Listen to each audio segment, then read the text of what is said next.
اسی طریقے سے یہ سمجھیے کہ جب دین کی اصل حقیقت جو ہے وہ کمزور پڑے گی، اس سے ذہنی رشتہ کمزور پڑے گا، دلی لگاؤ کم ہو جائے گا، تو کچھ اور چیزیں آئیں گی جو اس خلا کو پر کریں گی۔ وہ کیا چیزیں تھیں جو تاریخ بنی اسرائیل میں آئیں؟ وہ تھے اب سفلی اعمال، ٹونے ٹوٹکے، جادو، عملیات، ان کے نتیجے، اس کے ذریعے سے کچھ چیزیں حاصل کرنے کی کوشش کرنا۔ یہ گویا کہ پرورشن، دین کی پرورشن ہے۔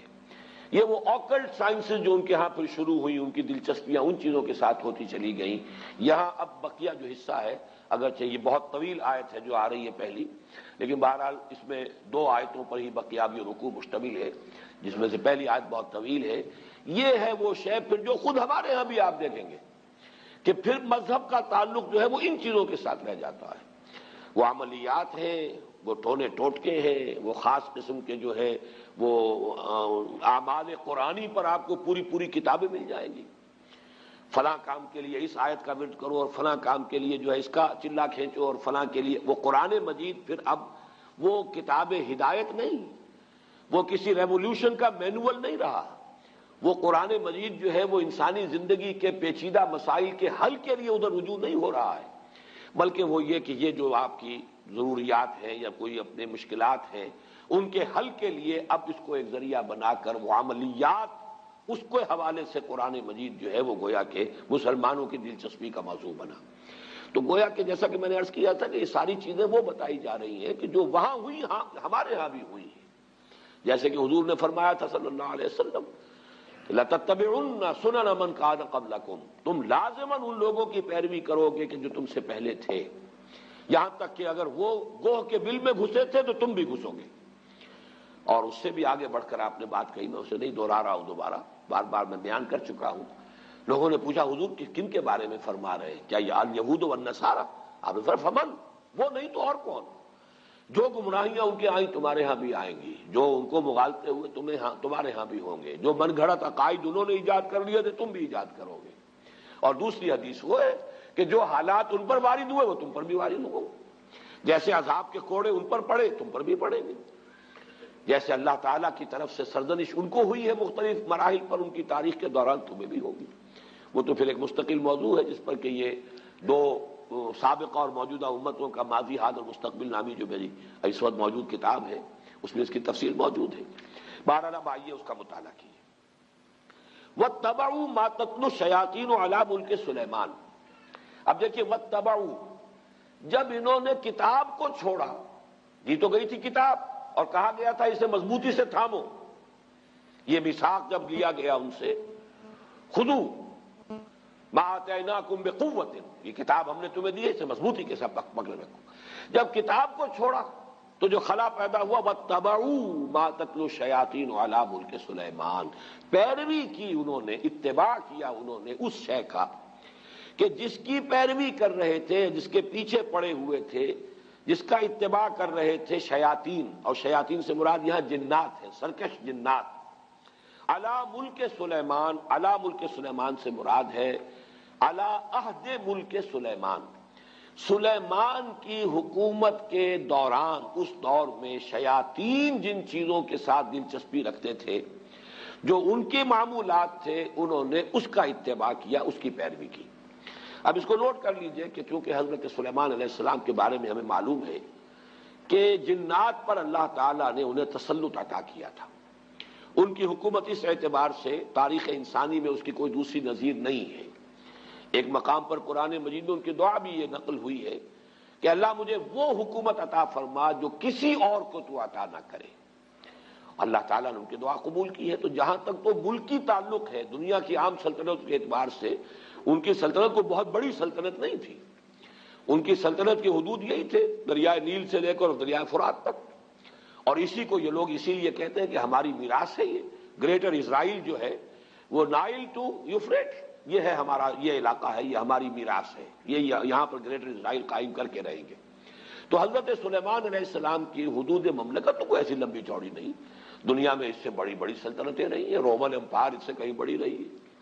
خود مسلمانوں کی سلطنت جو ہے وہ اس کا 20 گنا سلطنت جو ہے وہ تو حضرت عثمان کے زمانے میں ہو گئی تھی رضی اللہ تعالیٰ عنہ۔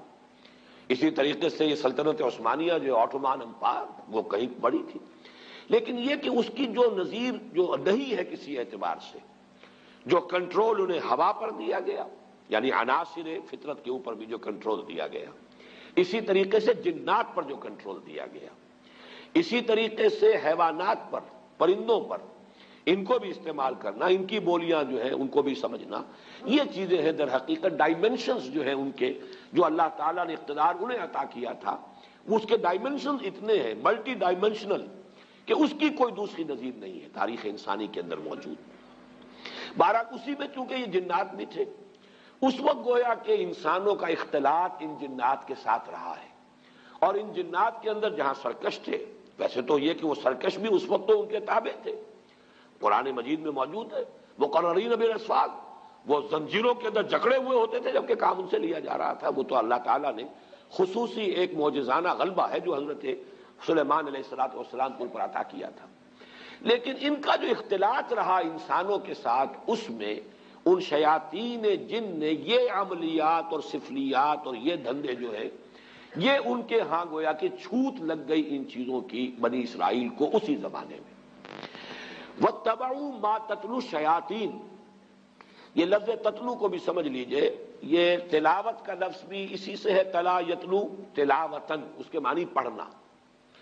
اور تلا یتلو تلون اس کے معنی ہے پیروی کرنا۔ جیسے کہ آتا ہے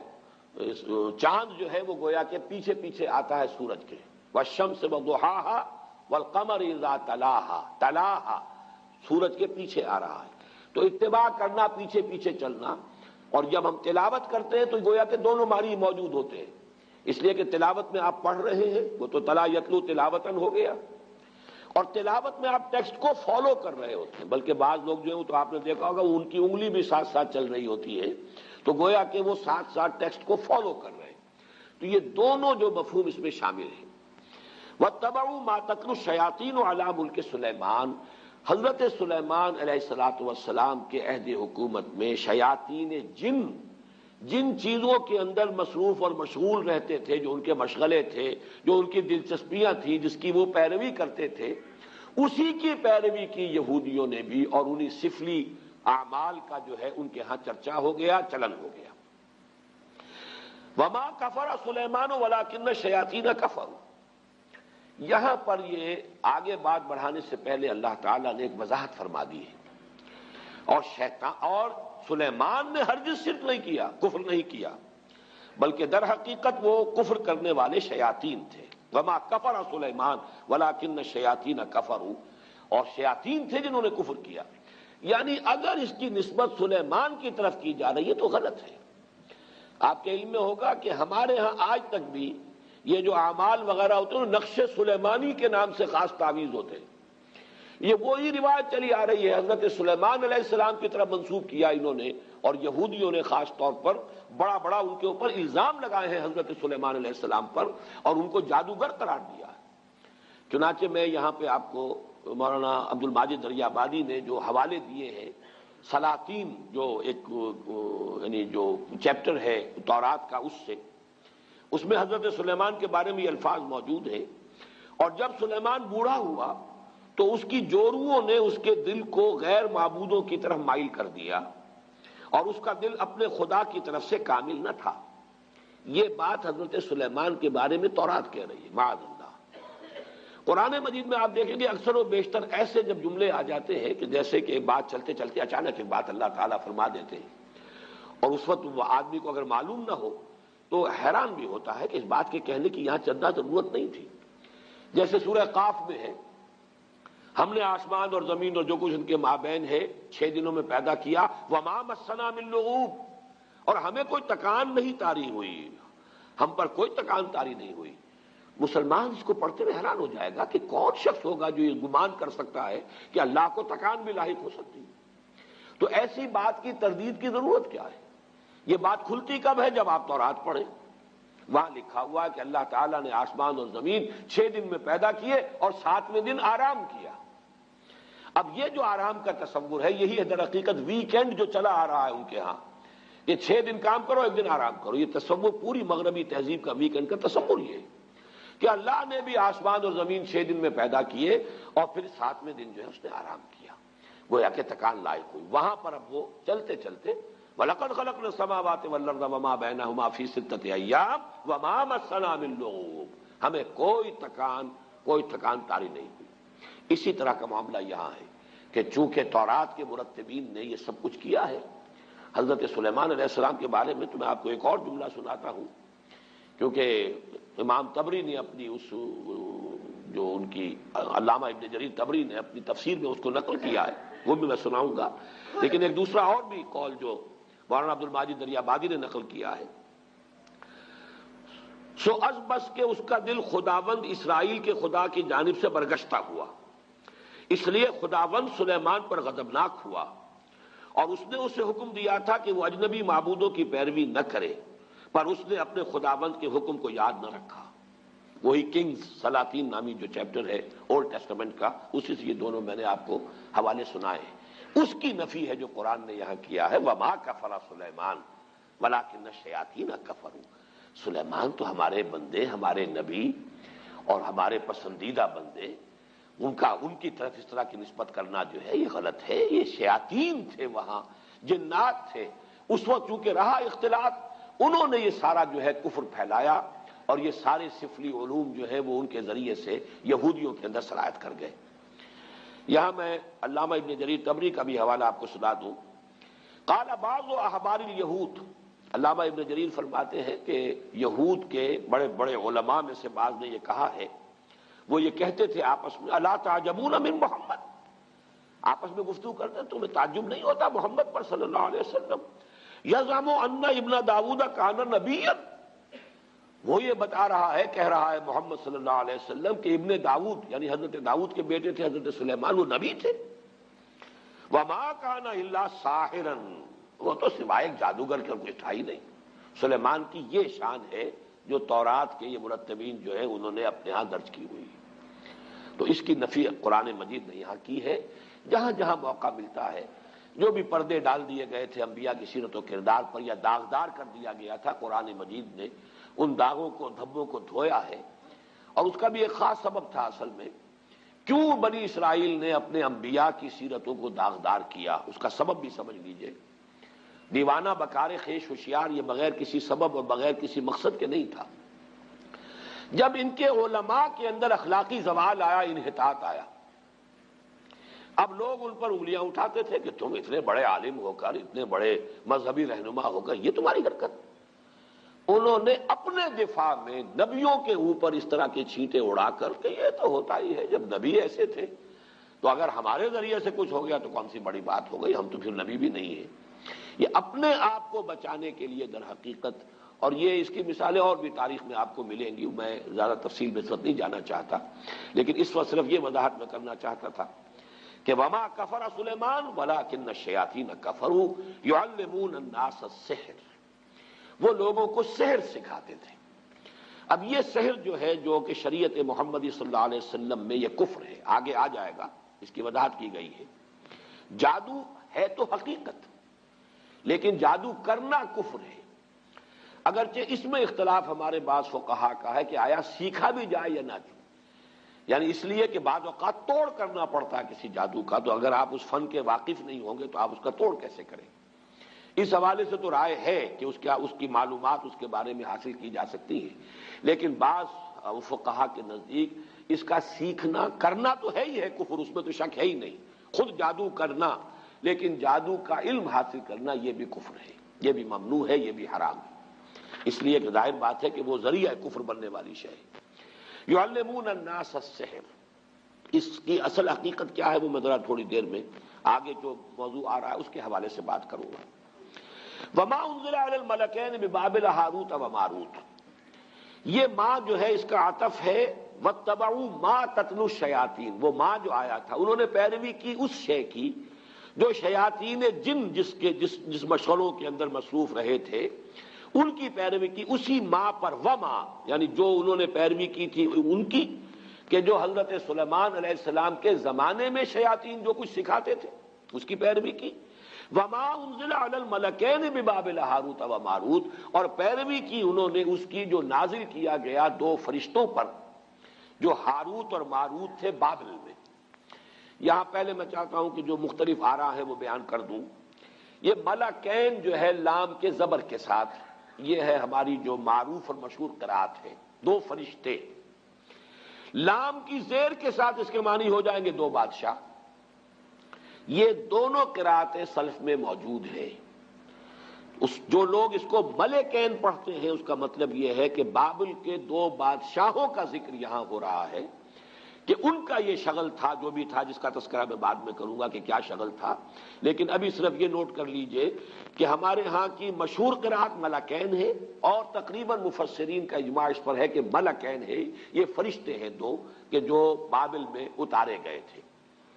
وما انزل علی الملکین ببابل ہاروت و ماروت۔ اگر تو ملکین پڑھا جائے اس کو دو بادشاہ تو پھر اشکال بہت سے رفع ہو جاتے ہیں، پھر بہت سی چیزیں جو ہیں جو مسائل اس میں پیدا ہوتے ہیں تفسیری، ان کا حل ہو جاتا ہے۔ لیکن جیسا کہ میں نے عرض کیا، اگرچہ یہ قرات ہمارے ہاں ہے لیکن اکثر مفسرین کا اجماع یہی ہے کہ یہ ملکین ہی ہے اور یہ مراد اس سے فرشتے ہیں۔ بابل در حقیقت قدیم نام ہے ملک عراق کا۔ پورے ملک کا نام بھی بابل، اور اس کا جو صدر مقام تھا وہ بھی بیبیلونیا، وہ بھی بابل تھا۔ اسی کے نام سے پورا ملک جو ہے وہ پہچانا جاتا تھا۔ آج بھی اگر آپ مصر میں جائیں گے تو قاہرہ کو مصری مصر کہتے ہیں، مصر اصل میں قاہرہ ہے۔ گویا کہ اگر کسی سے پوچھا کہ کہاں جا رہے ہیں، اگر آپ نے کہیں اسماعیلیہ میں یا کہیں اسکندریہ میں پوچھا کہاں جا رہے ہیں، مصر، یعنی مصر جا رہا ہوں، حالانکہ وہ مصر ہی میں ہے اس وقت، لیکن یہ کہ وہ قاہرہ کو مصر کہتے ہیں۔ اسی طریقے سے یہ بیبیلونیا، یہ بابل جو ہے، یہ پورے ملک کا نام بھی تھا اور اس صدر مقام کا بھی۔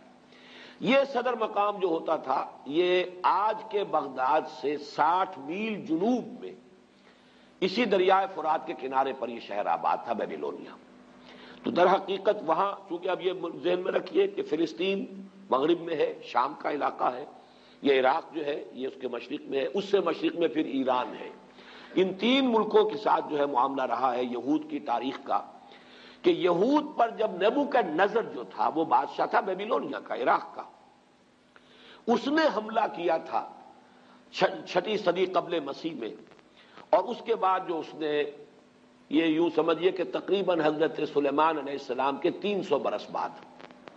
حضرت سلیمان کا زمانہ تو یہ تو گویا کہ تاریخ بنی اسرائیل کا جو ان کا گولڈن پیریڈ ہے، سنہری دور، اس کا نقطہ عروج ہے حضرت سلیمان کا دور۔ حضرت سلیمان کے انتقال کے ساتھ ہی ان کی مملکت 2 حصوں میں تقسیم ہو گئی، 2 بیٹوں کے مابین، ایک شمالی اس کا نام اسرائیل تھا اور ایک جنوبی اس کا نام یہودا تھا۔ یہ 2 مملکتیں بن گئی حضرت سلیمان کے انتقال کے فوراً بعد۔ زوال شروع ہوا، پہلے وہ اسرائیل تباہ ہوا، پھر یہ یہودا بھی جو ہے تباہ ہوا ہے نبوکدنضر کے ہاتھوں،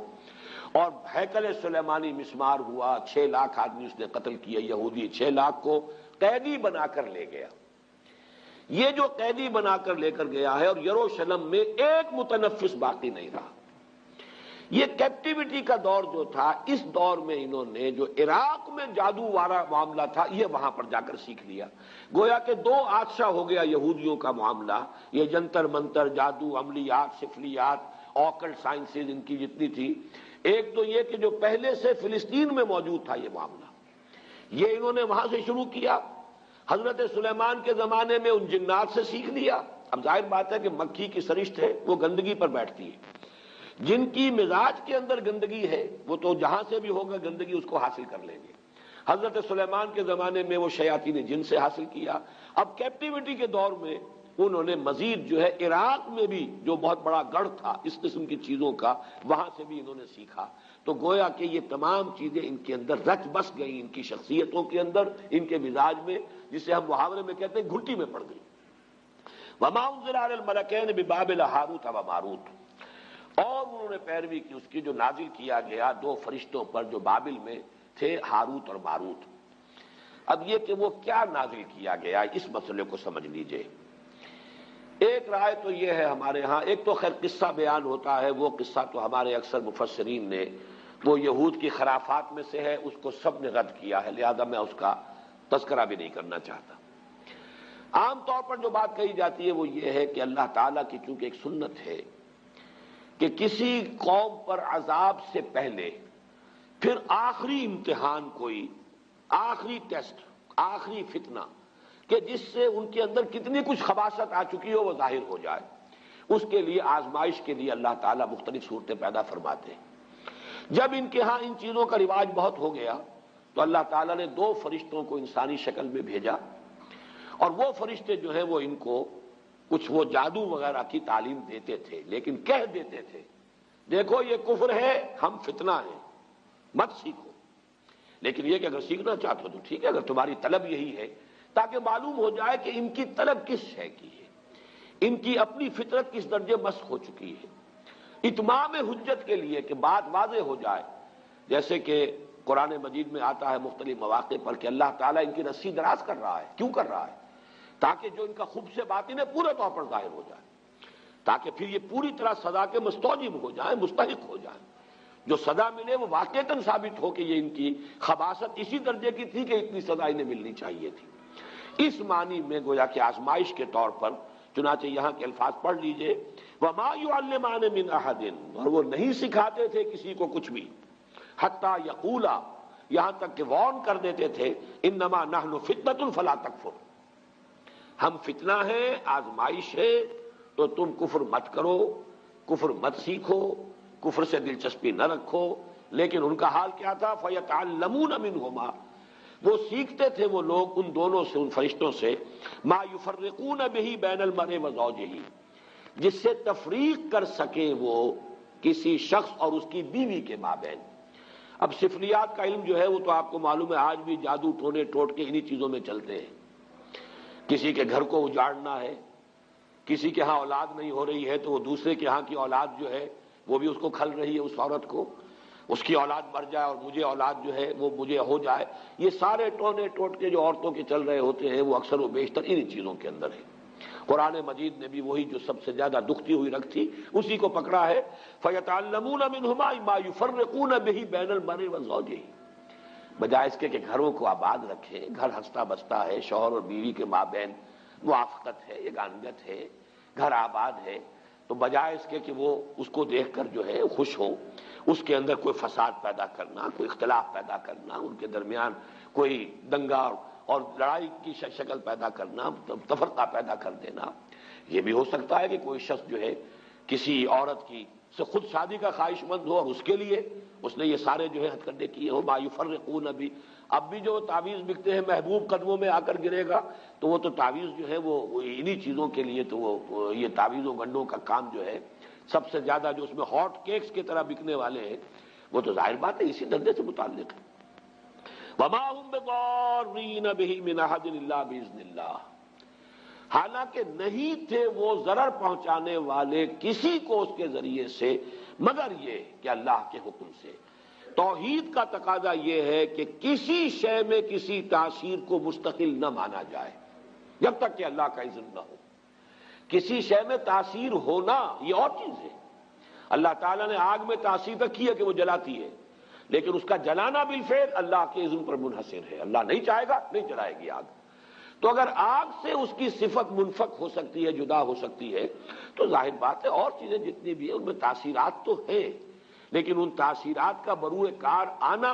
بالفعل نتیجہ خیز ہونا اللہ کے اذن کے بغیر نہیں ہے. چونکہ یہود جو ہے وہ توحید کے مدعی ہے، اور یہ ماننا پڑتا ہے دنیا میں جتنی توحید ان میں رہی ہے، باقی آپ مسلمانوں کے معاملے کو چھوڑ دیجئے، وہ تو پھر ایک یعنی آخری امت ہے، اور جس طریقے سے تکمیل ہوئی ہے اور دین کی حفاظت کا اللہ نے انتظام کیا ہے تو وہ معاملہ علیحدہ ہے. باقی مسلمانوں کو، اس امت محمد صلی اللہ علیہ وسلم کو علیحدہ کر دیجئے تو تاریخ انسانی میں توحید کا اتنا چرچا کسی قوم میں نہیں رہا جتنا یہود میں رہا، اس میں کوئی شک نہیں. ان کے ہاں وہ شرک کی وہ دوسری علائشیں جو ہیں توہمات شرک کم آئے ہیں، لیکن یہ کہ ان معاملات کے اندر اللہ تعالیٰ نے اسی لیے حوالہ دیا کہ توحید کے اگر قائل تھے تو اس کا تو نتیجہ یہ نکلنا چاہیے کہ کسی شے میں کوئی تاثیر بغیر اذن رب اس کا کوئی ظہور نہیں ہو سکتا، نتیجہ خیز نہیں ہو سکتی. لہذا ان معاملات کے اندر دلچسپی لینا در حقیقت توحید کے منافی ہے. وَيَتَعَلَّمُونَ مَا يَضُرُّهُمْ وَلَا يَنفَعُهُمْ، اور وہ سیکھتے تھے وہ چیزیں جو انہیں نقصان پہنچاتی تھی، فائدہ نہیں پہنچاتی تھی. وَلَقَدْ عَلِمُوا لَمَنِ اشْتَرَاهُ مَا لَهُ فِي الْآخِرَةِ مِنْ خَلَاقٍ، حالانکہ وہ خوب جانتے تھے کہ جو کوئی بھی ان چیزوں کو اختیار کرے گا، خریدے گا، ان سے دلچسپی رکھے گا، اس کا آخرت میں کوئی حصہ نہیں۔ یعنی شریعت موسوی میں ان چیزوں کو حرام کر دیا گیا تھا اسی طریقے سے جس طریقے سے کہ شریعت محمدی میں جادو حرام ہے۔ میں اس کا بھی حوالہ آپ کو سنا دوں گا۔ وَلَبِئْسَ مَا شَرَوْا بِهِ أَنفُسَهُمْ لَوْ كَانُوا يَعْلَمُونَ، اور بہت بری شے تھی وہ جس کے عوض کے انہوں نے اپنے آپ کو فروخت کر دیا۔ یعنی دنیاوی مفادات، دنیاوی لذتیں، جو بھی دنیا کی گھٹیا آرزویں، خواہشات ہیں، ان کے عوض اپنے مستقبل کو، اپنی آخرت کو، اپنی ابدی زندگی کو برباد کیا۔ وَلَبِئْسَ مَا شَرَوْا بِهِ أَنفُسَهُمْ، گویا کہ اپنے آپ کو بیچ ڈالا، اپنے آپ کو جہنم کا ایندھن بنا دیا ان چیزوں کے لیے، ان کی طلب میں، ان کے حصول کے لیے۔ لَوْ كَانُوا يَعْلَمُونَ، کاش کہ یہ جانتے ہوتے، انہیں علم حقیقی حاصل ہوتا۔ وَلَوْ أَنَّهُمْ آمَنُوا وَاتَّقَوْا لَمَثُوبَةٌ مِّنْ عِندِ اللَّهِ خَيْرٌ، اور اگر اس کے برعکس وہ ایمان اور تقویٰ کی روش اختیار کیے رہتے۔ اب یہ گویا کہ مجھ سے اور آپ سے بھی کہا جا رہا ہے اور امت مسلمہ سے کہا جا رہا ہے کہ بجائے ان چیزوں میں دلچسپی رکھنے کے، اگر ایمان، تقویٰ، جہاد، احسان، جو اللہ نے دین کے لیے، جو یہ مقامات جو ہیں، مقامات بلند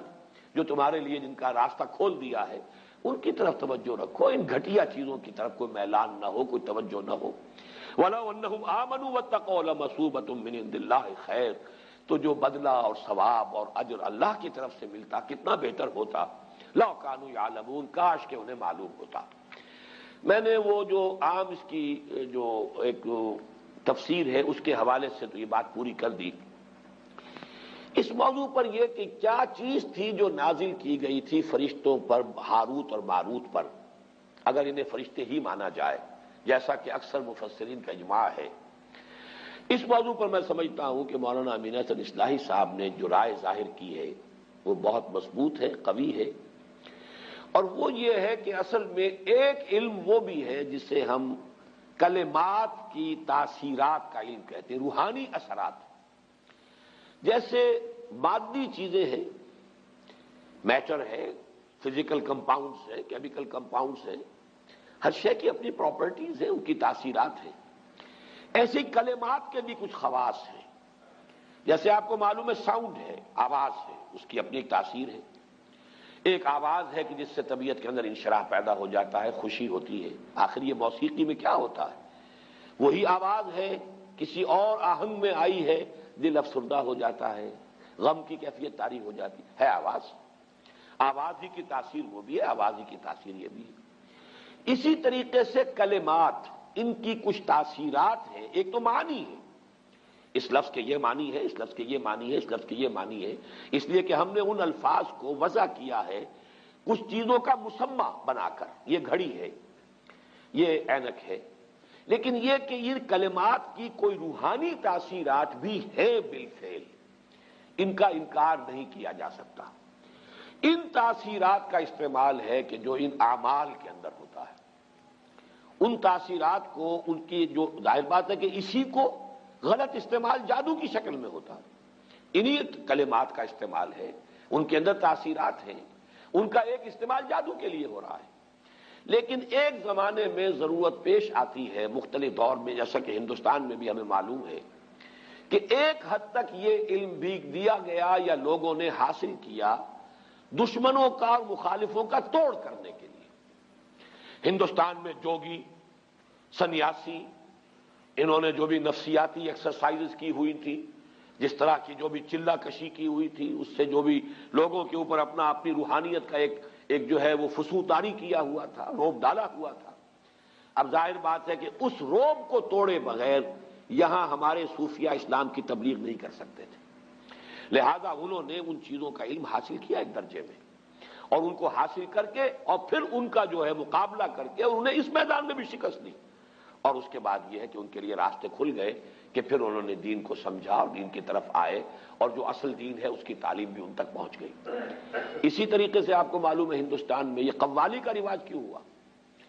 ہندو مزاج کے اندر یہ موسیقی جو ہے وہ ان کے مذہب کے ساتھ گندھی ہوئی ہے، رچی بسی ہوئی ان کے مزاج کے اندر۔ اس کے حوالے سے وہ ان کی پوری عبادات بھی جو ہے وہ بھجن ہے یا جو اور جس طریقے سے ہے، وہ ان کے ہاں اس درجے ان کی طبیعت ثانیہ بن چکے تھے کہ اس ذریعے سے ان تک بات پہنچانے کے لیے کچھ لوگوں نے اس راستے کو بھی اختیار کیا۔ اگرچہ وہ شروع میں جو یہ قوالی ہوتی تھی اس میں یہ مزامیر نہیں ہوتے تھے، انسٹرومنٹل میوزک نہیں تھا، وہ صرف یہ کہ ظاہر بات ہے کہ وہ میوزک جو اللہ تعالیٰ نے انسان کی اپنی آواز میں رکھ دیا ہے، جس کے لیے فرمایا گیا کہ قرآن مجید کو مزین کرو، زین القرآن باصواتکم، قرآن مجید کو اچھی سے اچھی آواز میں خوش الحانی کے ساتھ پڑھو تاکہ قرآن مزین ہو جائے۔ قرآن کے اندر جو اس کا صوتی آہنگ ہے اس کی اپنی تاثیر ہے۔ ایک اچھا قاری قرآن پڑھ رہا ہو، اس کے اثرات چاہے سمجھا نہ ہو آپ نے، سمجھنا اپنی جگہ پر ایک اور سورس ہے علم کا، اور وہ ضروری ہے، قرآن اسی لیے نازل کیا گیا ہے لیدبروا آیاتہ، تاکہ اس کی آیات پر غور کیا جائے۔ یہ جو ہے اس کی ترجیحات کے اندر تو رہے گا،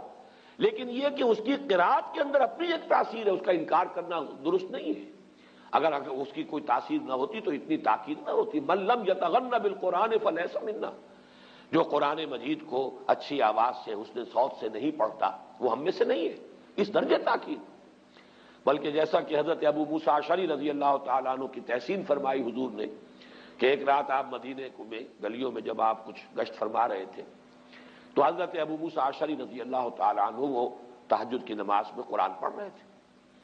اور اس اللہ تعالیٰ نے انہیں ایسی آواز دی تھی کافی دیر تک حضور وہاں کھڑے سنتے رہے۔ ظاہر بات ہے مکان تو ایسے تو نہیں تھے ہمارے،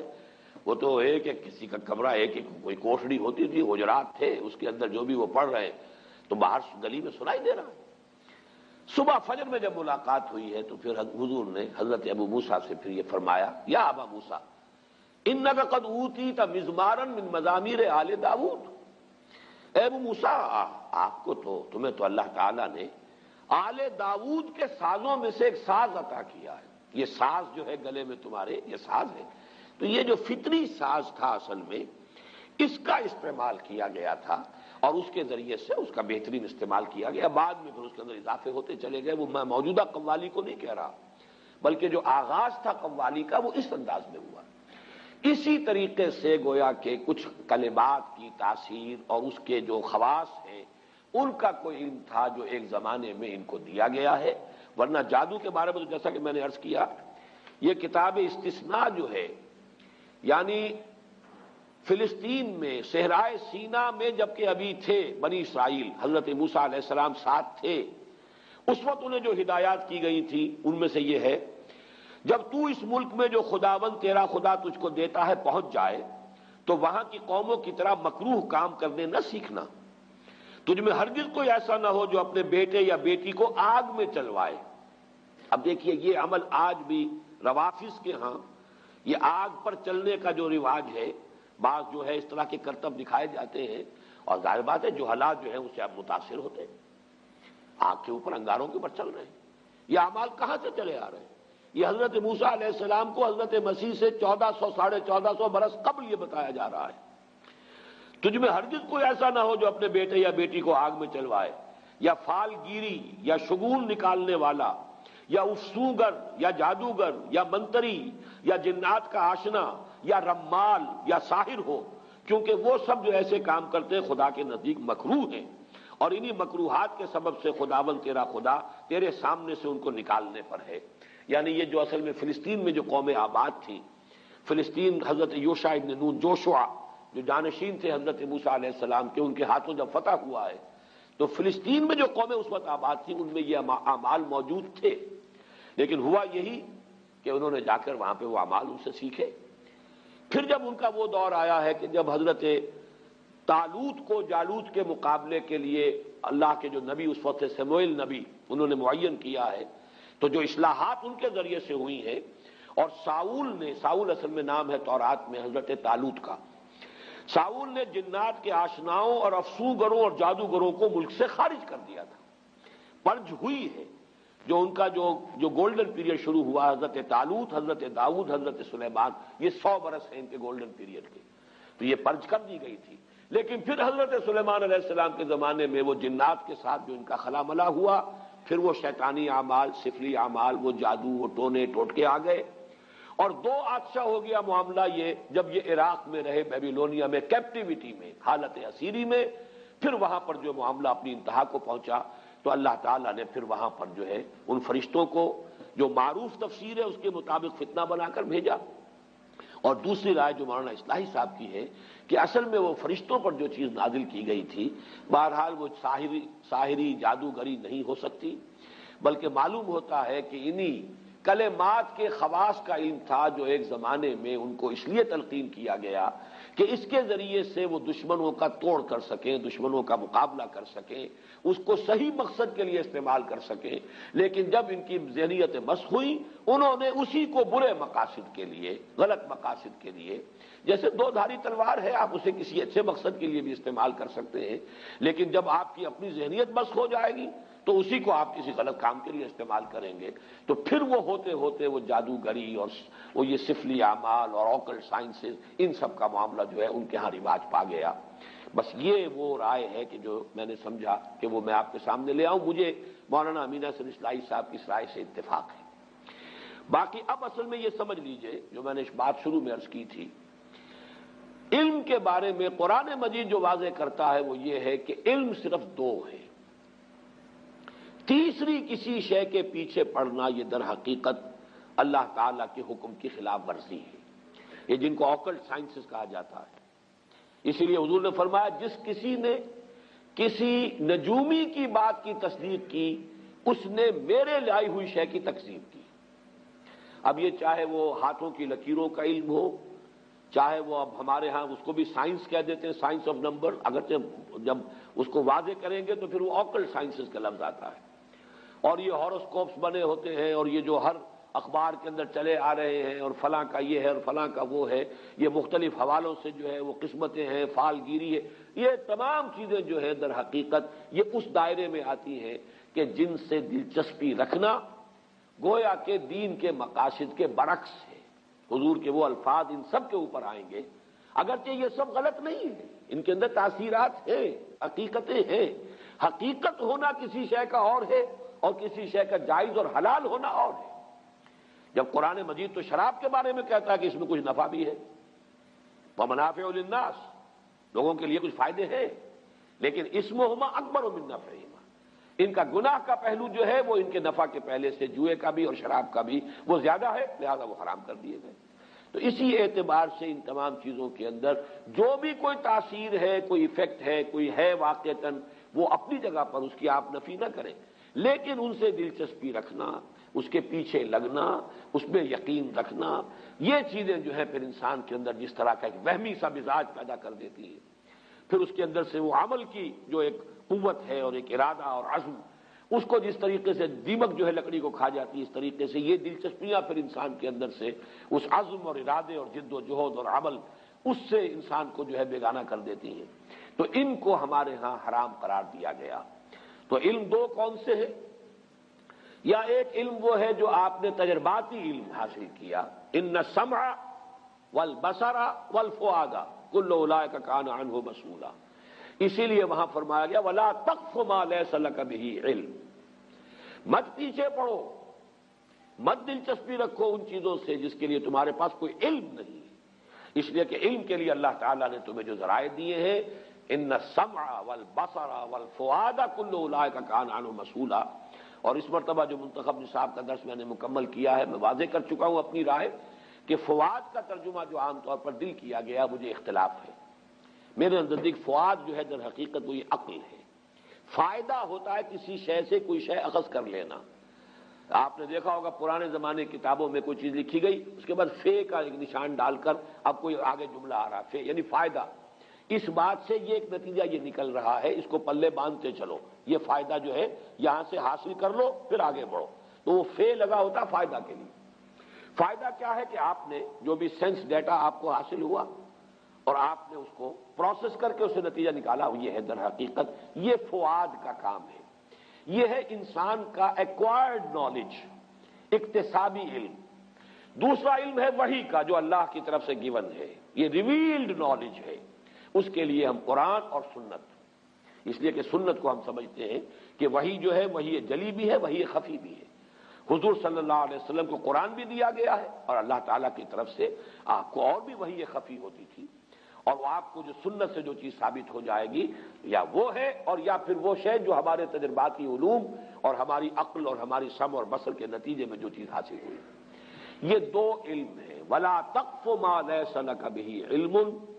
ان السمع والبصر والفؤاد كل اولئک کان عنہ مسئولا. یا علم ہے قرآن اور سنت کا علم، یا اس سے استنباط، اس سے استدلال. عقل یہاں بھی لگے گی، اجتہاد جو ہے وہ عقل ہے.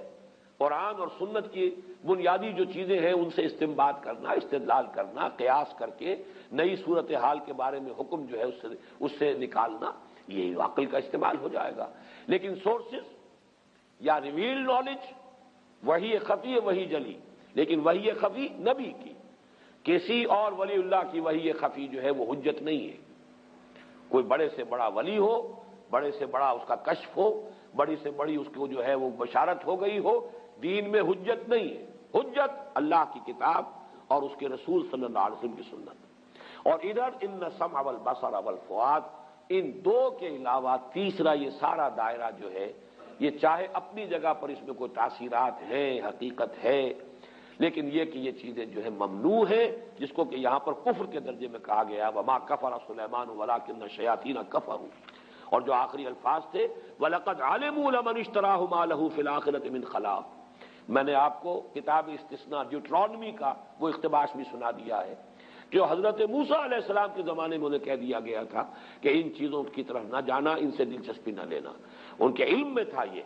کہ جو کوئی بھی ان چیزوں سے دلچسپی رکھیں گے، ان کی پیروی کریں گے، ان کے درپے ہوں گے، ان کا آخرت میں کوئی حصہ نہیں. وَلَبِئْسَ مَا شَرَوْا بِهِ أَنفُسَهُمْ. لیکن انہوں نے ان چیزوں میں مشغول ہو کر، ان میں دلچسپی لے کر برا انجام اپنے لیے خرید لیا، اپنی جانوں کو فروخت کر دیا بڑی بری شے کے لیے. لَوْ كَانُوا يَعْلَمُونَ. کاش کہ انہیں معلوم ہوتا. وَلَوْ أَنَّهُمْ آمَنُوا وَاتَّقَوْا لَمَثُوبَةٌ مِّنْ عِندِ اللَّهِ خَيْرٌ. اور اگر وہ ایمان اور تقوی کی روش پر قائم رہتے تو اللہ کی طرف سے اجر و ثواب بہت بہتر رہتا. لَوْ كَانُوا يَعْلَمُونَ. کاش کہ وہ جانتے.